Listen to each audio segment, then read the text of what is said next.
A combined runoff and special election cycle in Georgia late last year provided Democrats a key opportunity to take power of the state's 2 Senate seats for the first time in 30 years. Raphael Warnock and Jon Ossoff's shock victories in the Peach State encouraged many Democrats to believe that tides may be changing in the typically red Georgia.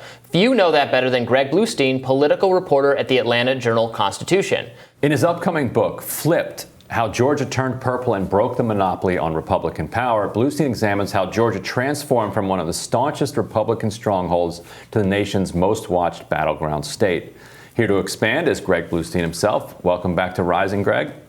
Hey, thanks for having me. No, thank you for being here. So, 2020 shook up the nation. We wouldn't be talking about the reconciliation package, the infrastructure deal, American Rescue Plan, if not for the fact that both Warnock and Ossoff won Senate seats, giving Democrats that 50-50 majority in the Senate. Everything since then has hinged on it. 2022, Warnock is up, but Ossoff is not. Can you give us the contours of how that race is looking?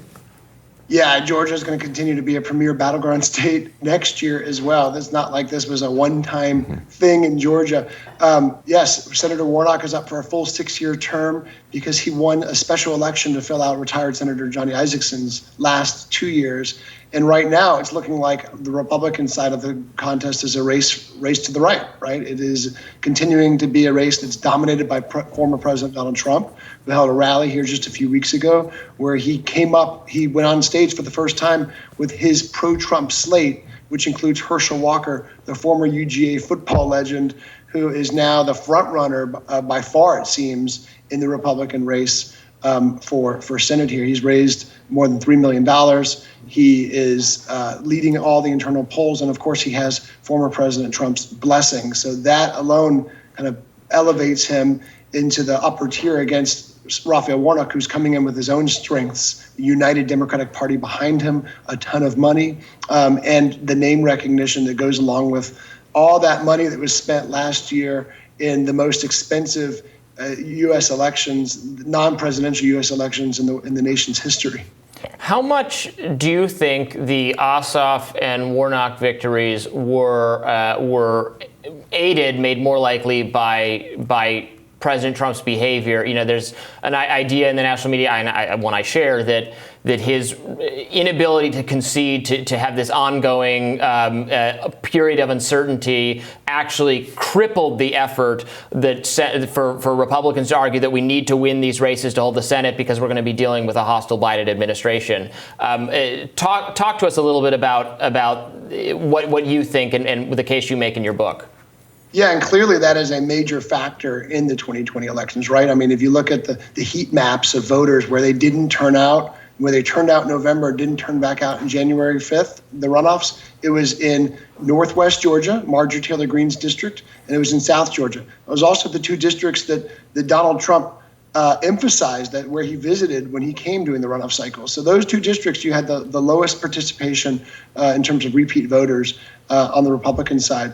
And clearly that was an issue that dogged Republicans going into January 5th. But it wasn't the only issue, right? You also had Democrats who were more or less united. You had Democrats who did a tremendous job in turning out low propensity voters who usually skip runoffs, particularly African-American voters who in years past in Georgia runoffs did not show up in droves, disproportionately stayed home in regards to other blocks of the electorate. So Democrats did a good job turning out their base. And look, you know, the issue that you highlighted in your question, the Trump factor, is going to continue to be an issue. It's not like it's going away for Republicans in 2022 when you have Donald Trump coming to Georgia and basically saying that he would have rather seen Stacey Abrams the governor than Brian Kemp. When you're looking at an expected rematch between Stacey Abrams and Brian Kemp next year for the race for governor, that's going to play a major role as internal Republican dissension continuing. One of the huge open questions for Republican operatives, and Democrats for that matter too, is whether or not these voters that Trump discovered in 2016 and then again in 2020, voters who came out for Trump in 2020 who hadn't even bothered to come out in 2016, whether or not they come out in a midterm, really has a lot to do with whether or not this kind of new coalition that Trump forged is capable of continuing to win. Do you think Herschel Walker's Trumpiness is enough to do that? I mean, this is a guy who I'm an Eagles fan, love Herschel Walker as a player, as a person, as a politician. He's out there. What he said he's played Russian roulette half a dozen times just because he loves the kick. I mean, this is the kind of person that's going to be running and representing Republicans on the ticket, quite possibly.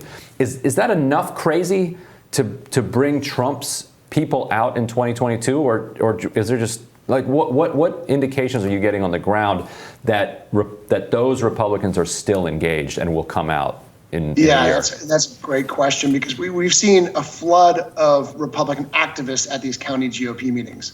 But when we say flood, we're talking hundreds. We're not talking tens of thousands, right?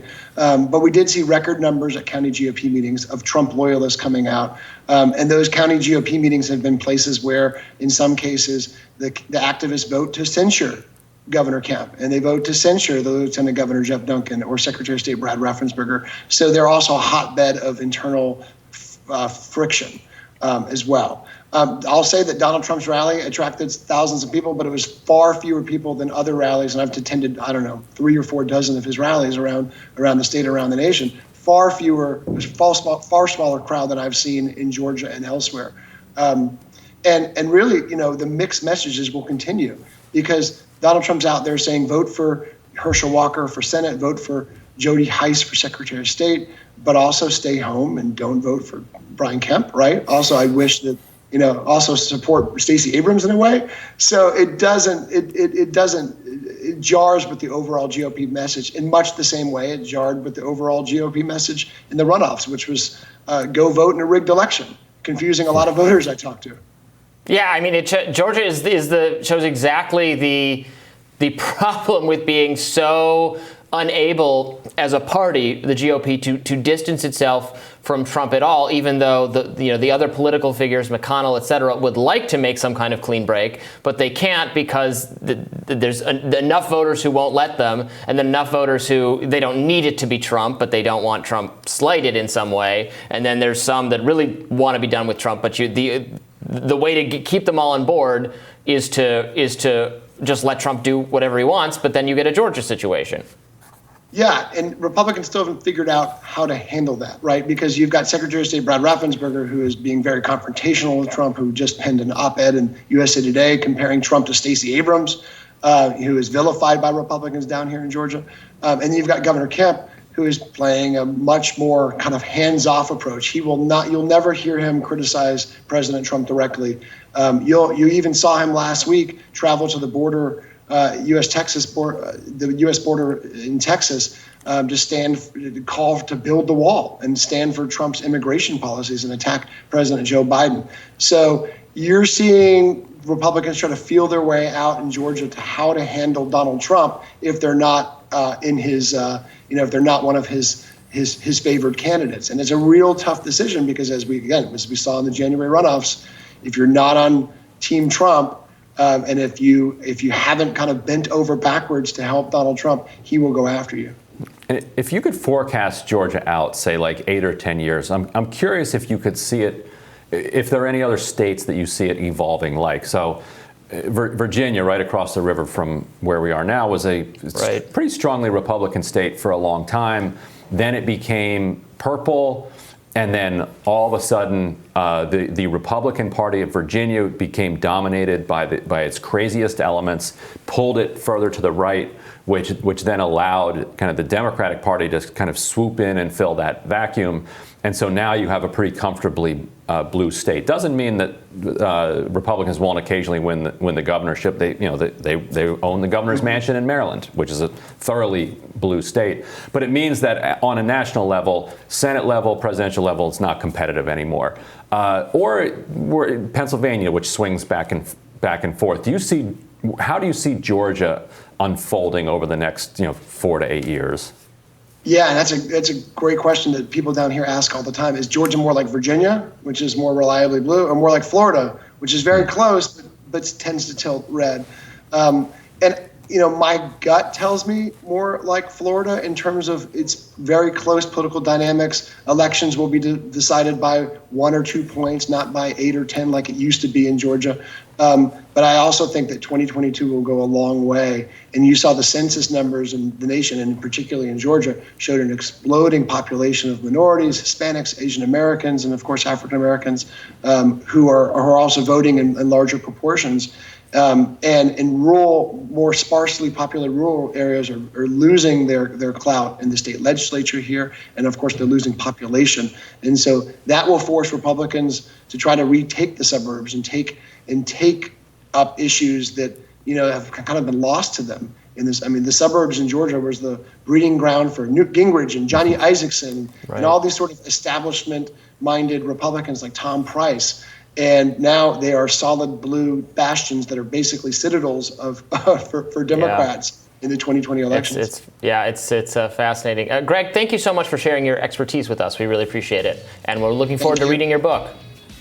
Thank you. Next on Rising, Kim joins us to discuss the suspension of a Netflix employee over their protests of Dave Chappelle's recent special. Stay with us for that.